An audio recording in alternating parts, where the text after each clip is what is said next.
Did anyone hear video? Okay, great. Last year at Max, I had the pleasure of having Tim Miller, the director of Deadpool, join me on stage. That was before we played that rockin' trailer. It was an awesome film. And he told us all about how he uses Premiere Pro and After Effects to edit the wildly popular film Deadpool. And we continue to see Hollywood adopt Premiere Pro and the rest of the Creative Cloud to power additional blockbuster films. So we saw this year Hail Caesar from the Coen brothers. And later this year, the highly anticipated Godzilla Resurgence will hit the theaters, okay? Fully edited in Premiere Pro. But Premiere isn't stopping in Hollywood. In fact, 70% of the indie films shown at Sundance this year use Premiere Pro and Creative Cloud to produce. So, had a little bit of a mark. So you can see that the Creative Cloud video tools have become the industry standard because they provide the power and the performance that video professionals demand. But video isn't just about professionals, and it's not just about film.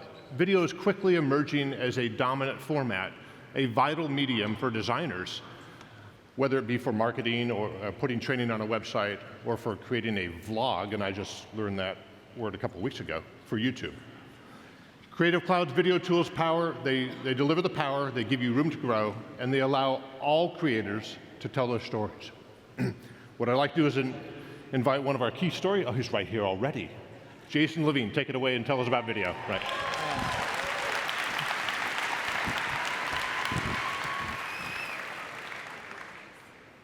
Hi. How are you? My name is Jason Levine. Thank you, Brian, for that lovely introduction. All right, my friends, well, I am here to talk to you about video. And while Brian was just telling you how Hollywood continues to adopt Premiere Pro for our films that we see and love every day, I'm here to tell you how all of you, with the devices you use every day, can shoot video and tell a story with sound, with beautiful cinematic color, motion graphics, 3D logos, and then publish your story, publish your videos directly from within Premiere Pro to your favorite social networks right inside the application. So let's get started. Now, recently I was in Amsterdam at the IBC Broadcast Convention, and I got this idea to start shooting a travelogue series. So I went around town with my friends Mike and Carl, and we shot some footage around the city, and I really tried to sort of capture everything that's very representative of Amsterdam and the Netherlands. Now, often when I do that, I'll take all those clips, drag them down into a timeline, and then just kind of review the kinds of shots that I got to kind of give me an idea of where I want this story to go. Now, the first thing that I'll do when I really want to try to bring some life to this story is to add beautiful cinematic color. Now, for that, I'm going to turn to the Lumetri color panel. And if you look at the basic corrections tab here, you're going to see a lot of familiar controls. If you've ever processed an image in Lightroom's Develop module, and I hope you have, these are going to look very familiar to you, right? You have manual control for exposure, contrast, highlights, shadows, and that's wonderful, and we love that. But sometimes you just want to get to it. Right? Someone just fell over here. You just get to it. So for that, I'm going to turn to the creative panel here, where we have dozens and dozens of preset looks, color presets to automatically stylize your content. We've got a preview viewer here, which is going to show you what it'll look like before you actually apply it. I happen to have found one that I really, really like called Gold Orange. So let me go ahead and grab this, add it to the clip, and right away it just looks so much better. Let me go ahead and adjust the intensity here a little bit. I'll add a little bit of faded film, and I've also gone ahead and added a little S-curve to this to make the contrast pop a bit more. And it just, there's life! Before, lifeless, flat, boring, aw. After, ah!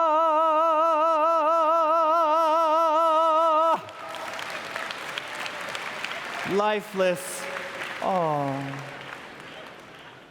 With life, you get the idea. Right? You feel it? Thank you, singular person in the back.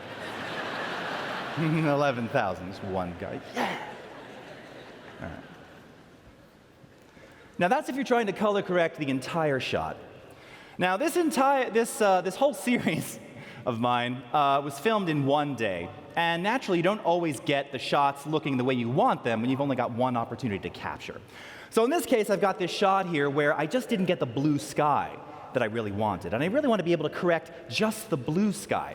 So we have a new feature in the Lumetri color panel called HSL secondaries, which will allow you to actually target a specific color range, and then using the familiar Adobe eyedroppers, just correct the selected color, the selected pixels. I'm going to go ahead and here and make a selection.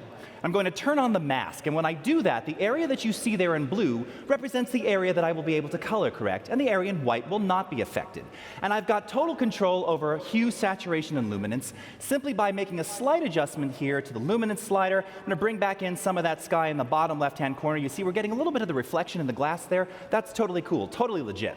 So we set the mask, we create the matte. We can then refine it by denoising or adding a little bit of blur. I'm going to come down to the correction section here and to my color temperature slider and just restore that blue sky to the way we wished we'd had it. Oh yeah!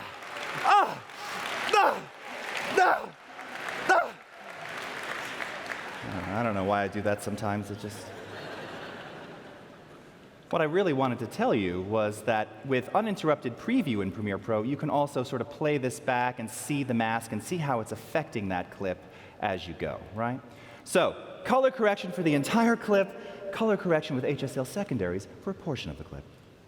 Now, as I continued to review this footage, naturally, one day shoot, I didn't capture all of the iconic sort of images that I had in my mind for Amsterdam and really the Netherlands in general. And by that, I'm simply talking about windmills. So where might you ask, am I going to find windmills shot in 4K? Adobe stock, yes! Good guess. So let me go ahead and switch over my workspace here, and we'll bounce into the Libraries panel. And directly from within Premiere Pro, I'm going to type Amsterdam Windmill 4K. Now we've got, well, I will attempt to type Amsterdam Windmill 4K. Amsterdam Windmill 4K. Now we've got filtered search here, so I'm searching only on video, and you can see it returns all of the video results. If I want more detail about those videos, let me go over to the side here, click on this. I think I like this one. And this now gives me all of the attributes of that video. I can see the actual dimensions. It's true 4K, Ultra HD. This is a motion JPEG. It's 12 seconds, frame rate 25. And directly from here, I can save it down to my Creative Cloud library. Go ahead and do that. Bounce back over to Premiere Pro, over to our project panel where I've already inserted this clip. Let's go ahead and drag it down into the timeline now. And now I can begin processing this one just as we did the others. Of course, we've got the watermark there. Okay, so the first thing I'll do, just as you saw again, this is my typical process. Go into Creative, just kind of a quick idea. What can I do to this? How can I make it feel like the others? Okay, I happen to like this Fuji Kodak. That looks pretty good.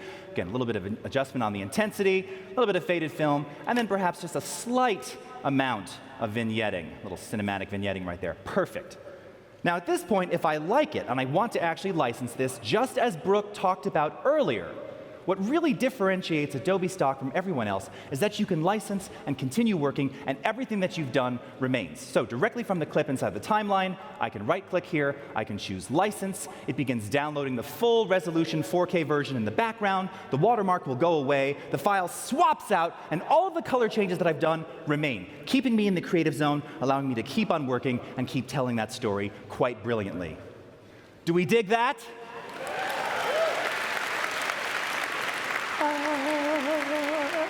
Has hair in the throat. So now my story's coming together. And now we need some infographics. I want to tell people, where am I? What's going on? What are you doing? So for that, I'm going to turn to After Effects. So let's click back over to After Effects here, where I had an agency friend of mine design just a very simple animated lower third. Many of you have seen these. You see this everywhere, right? In news, in TV, broadcast, everywhere. Lower third graphics, something to tell you what's happening in the video. Now, traditionally, because this was designed by an agency for me, they would probably package this up, render it out, put the text in that I needed, send me those files, probably give me the project file too, and then I'd import those renders and bring them into Premiere. Well, we have a feature in After Effects called Live Text Templates, which actually allows me to save this out as a reusable template project. And for you AE nerds out there, it's a new file format called AECAP. Oh. Right? Yes, oh yes. 16 people, yes! Formats. Back into Premiere Pro. Switch my workspace again to my live text templates. Thank you for that. We're going to go ahead and click over here.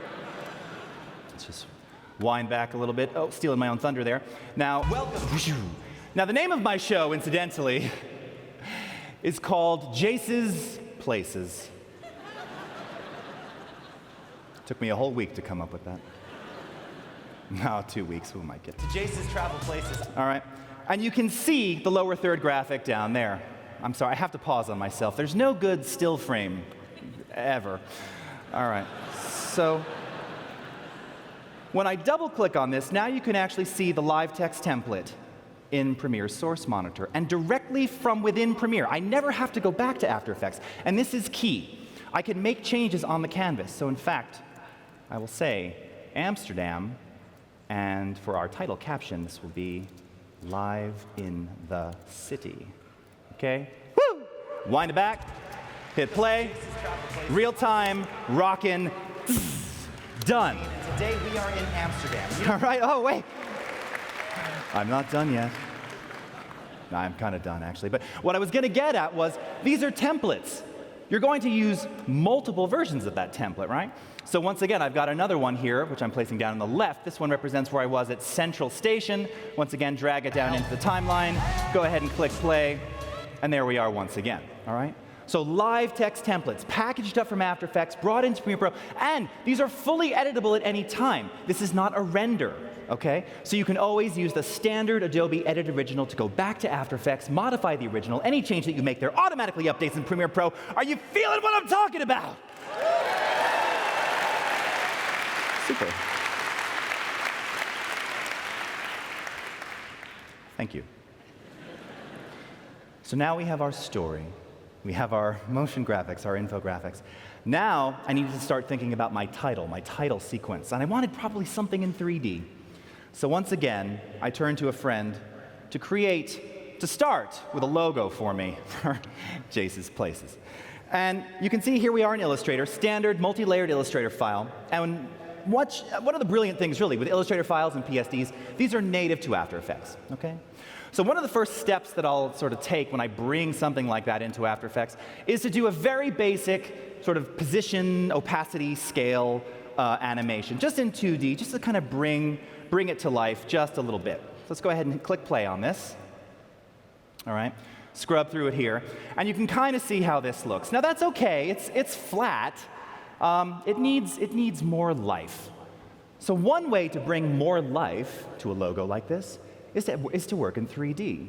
Very easy to do in After Effects. So I added the camera. I'm using After Effects Classic 3D. Let's add a couple of lights here. And that looks pretty good. The thing is, though, is that this isn't actually 3D. We're actually projecting 2D layers in a 3D space. And you can really get a feel for that, a sense of that. If I come down here, I've got all of my layers kind of grouped together. If I pull them apart, you can see they're really it's kind of what we refer to as 2.5D. So if I wanted to really do some beautiful extrusion, more advanced 3D, typically you'd have to go to another 3D application, something like Cinema 4D Lite, which we actually ship with directly inside of After Effects and premiered here on the Mac stage just a couple of years ago. Well, what if we could bring the power of that extrusion engine to the After Effects user? We don't want you to have to leave the space here to do this kind of basic operation. What if you could do it right here? Well, now you can with the new native Cinema 4D render engine. And I'm going to show you how this works. Let's go. Oh, yes. Yes, it is indeed clap-worthy. But wait for it. So here I have, again, those layers sort of expanded. I've got my extrusion percentage. And one thing that you'll notice that when you add the Cinema 4D or switch to the Cinema 4D renderer, you're going to have all these new geometry options that you didn't have before. So directly here, again, just right on canvas, I can begin to extrude this. And there it is. I don't have to leave After Effects to do that. And to give you an idea, sort of doing it across all of the characters here, let's do something a bit extreme, something like that. Give it a second. And there it is. And that's a bit much. That's okay. Let's go ahead and wind this back. I'll play it for you here. Play a little bit of this. Jace's Travel Places in full effect. Okay, with my extrusion. Sorry, I'm scrubbing through it here. And that looks pretty good. So once again, what am I thinking? I think I need to bring this into Premiere Pro. But I don't want to render this because I can never commit until the very end. You dig what I'm saying? So once again, leveraging our dynamic link technology, a non-render process that allows me to bring After Effects compositions directly into Premiere Pro. I can go ahead, bring it into my project panel, which I have. You can see it down here. There's Jace's Travel Places. Drag it down into the timeline, wind back, hit play. Let's take a look. Let's take a look. And there it is, okay? Jace's Places with the new Cinema 4D render engine. And again, just like with live text templates, I can right-click, edit original, go back to After Effects, tweak any element of that. Any change that I make there automatically updates inside of Premiere Pro. Pretty awesome. Yeah? You like that? All right, thank you. So looking at myself, sorry. I'm busted. All right. So I was thinking maybe just before I show you my last bit, a little audience participation. This is something, you guys down with this? Yeah? A little bit? Okay, it's 8 words. It's 8 words that I want you to say. And those 8 words are, gather the crowd, shout it aloud, Creative Cloud. And it goes like this. Feel free to clap if you want, otherwise it's just embarrassing for me. Gather the crowd, shout it aloud, Creative Cloud. One more time, like this. Gather the crowd, shout it aloud, Creative Cloud. Now it's your turn. Ready? 2, 3, 4.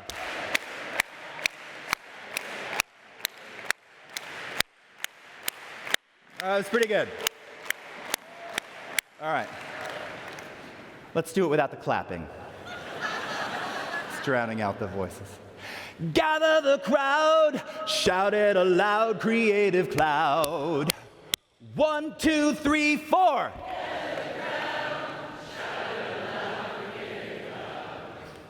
Yeah, Creative Cloud. Yeah, Creative Cloud. Yeah, Creative Cloud.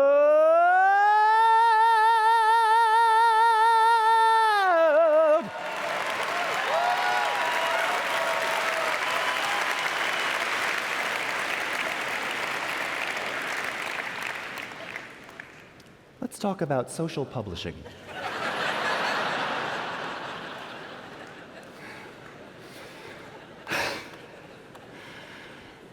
Now, Michael was just talking to you about Spark, and he was showing you how you can publish videos to your favorite social destinations. And one thing is, it's not so easy. And particularly if you're in video, you know that whether you go to Facebook, or to Vimeo, or to YouTube, or to Twitter, or Behance, there's different requirements. There's different frame sizes. There's different frame rates. There's different audio codecs. Do you know the particular frame size that they want for Twitter, sir, in the 15th row? No. Do you, madam, in the 638th row back there? No. Do you care? No. No, I mean, not really. Telling the story, editing the story, crafting the story, that's the hard part. Sharing, publishing should be easy. So I'm very happy to sneak peek a new feature for you in Premiere Pro that allows you to publish directly to your favorite social destinations. YouTube, Twitter, Behance, Facebook, directly from within Premiere Pro with simplicity. Right at the top, I'm logged into YouTube. I can go to export settings. I don't have to know about codecs or frame size. It automatically shows me what YouTube requires. All the way to the left, 4K. All the way to the right, SD. Even simpler, big, small. You want it big, go to the left. You want it right? I mean, you want it small? You know what I mean. You don't have to think about it. You don't even have to know what I'm talking about. Do I? I do. Now, I happen to have a channel called Jace's Places, and I happen to have a playlist that I want to send this to as well. I'm going to give it a title. We'll call this Jace in Amsterdam. Give it a, this is so low. Give it a description here. Jason wanders the city. Very appropriate.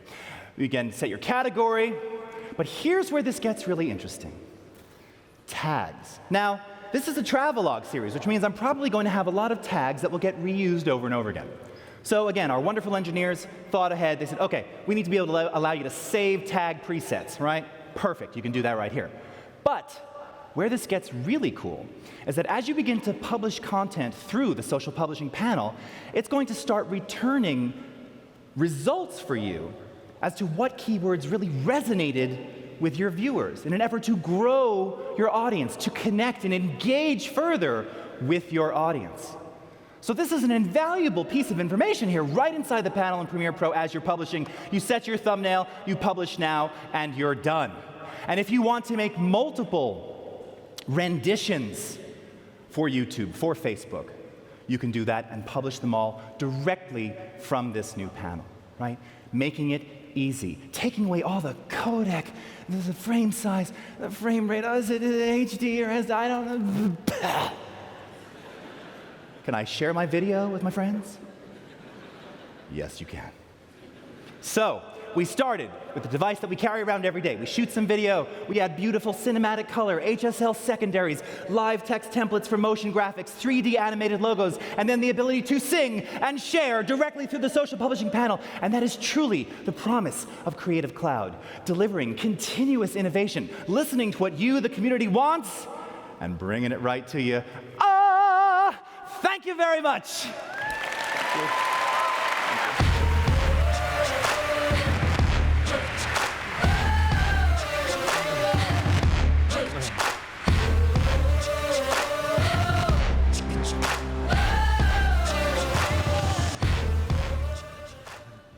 What do you say after that?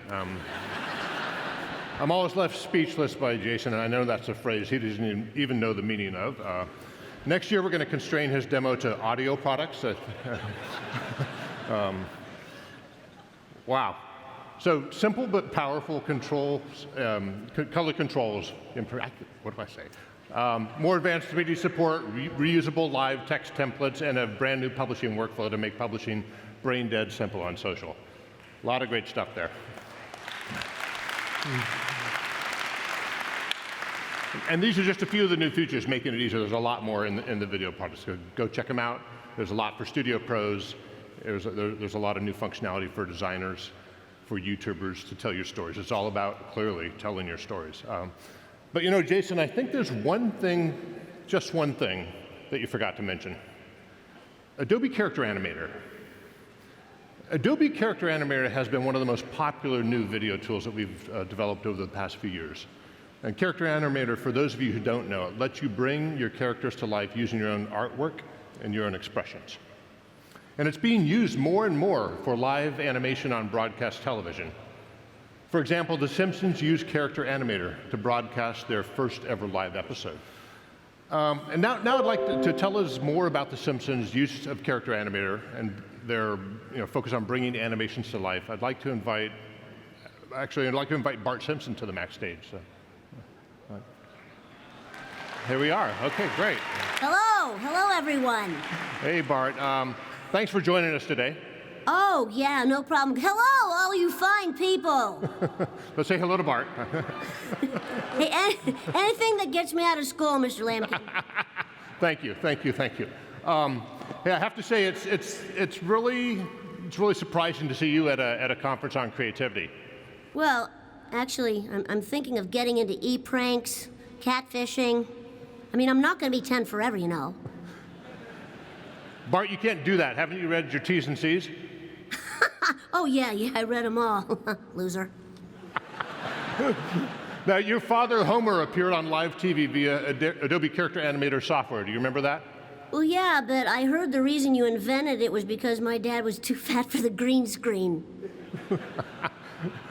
Do you actually use Adobe products yourself? Well, sure, of course. I live in an Adobe household. It's made of old clay that melts when it rains. Seriously. I love Adobe Photoshop. I use it to change all the F's on my report card to dog butts. I mean, not to brag or anything, but last semester I got straight dog butts. Well, of course, who doesn't use Adobe Acrobat? I didn't get a notification asking me the update today, so I'm just wondering, is everything all right with you guys?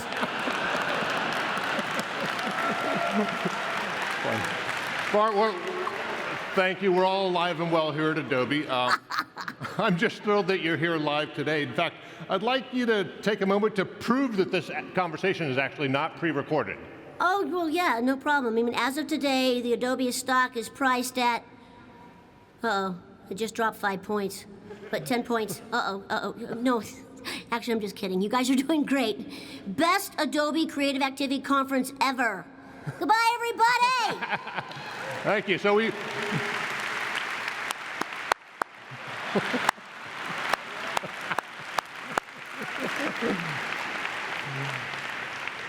heard from Bart. Now I'd like to invite Nancy Cartwright, the voice of Bart Simpson, and the Simpsons director, David Silverman, to the stage.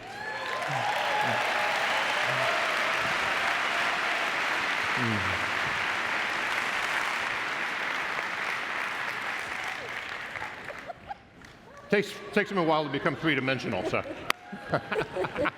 Hi! Run! Thank you, guys. That was awesome. That was fun. Whoa! Hello, everybody. Well, So Hey, what's happening, man? a lot of people out there. Oh, my word. Oh, look at all these gigazoids. Very cool. Designazoids. So, thanks to both of you. I heard you just finished up your 600th episode. I'm on Yes. number 437. So Yes, we're actually in production. I think we're at 622, so, you know. 620. We keep Wow. rolling. Give him a hand.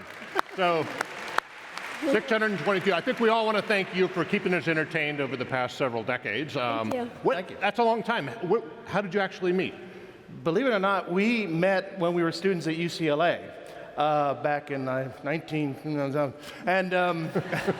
I'd gone to the I was studying animation, obviously, at UCLA, and I went to UCLA library to take out some books of animation, and lo and behold, this lovely little girl was there, and she was kind of working as a librarian, right? And when I was getting books about animation, she was like, "Oh, you're interested in animation too?" I said, "Yes." And we started talking about things, and she said she was studying with Dawes Butler. Did I know who Dawes Butler is? Of course I know who Dawes Butler is. You know, voices so many great characters and so forth, and we became very friendly. That's right. And we kind of said something along the lines of like, one day maybe we'll be working on a show together, some really cool show. We made a pact. We literally shook hands on a deal and said, let's make sure that we work on some television series that becomes a big hit, and we will work on it together. That was in 1981. Okay? Yep, 1981. Oh, it's true. And all these years went by, and I think it was a Butterfingers. It could have been at Film Roman, but I remember I looked up at David, and I saw you coming into the room, and I recognized you. Hadn't seen you in such a long time. It was 7 years later. It was 1988 for the Butterfinger commercial. Yeah. And I'm like, oh my God, are you the director? And you said, I'm directing this commercial, yes. and what did you say to me? I said, I don't know, what did I say? Are you Bart? Oh, you Bart, that's right. Yeah. Sorry. It was amazing. So look, Got my cue. I think it's a great point to make with all you folks out in the audience. You never know who is sitting behind you, who's in front of you. You make these relationships along the way in your life. And you can actually make an agreement with someone, or even if it's just with yourself, you put a dream there. And all these steps along the way and what Adobe has to offer, all these dreams for all you dream makers out there, it's possible for these things to really, really come true. Because that's what you are. You're all artists. You're creative. You can create these things for yourself to make the world a better, cleaner, more beautiful place. Awesome. Yeah. You're amazing. So make some connections out there while you're... I think we all all this just great want to stuff. thank you both for taking the time to join us on the Mac stage, and Yeah. we look forward to episode number 900, okay? Awesome. Thank you. Awesome. Thank you. Thank you very much.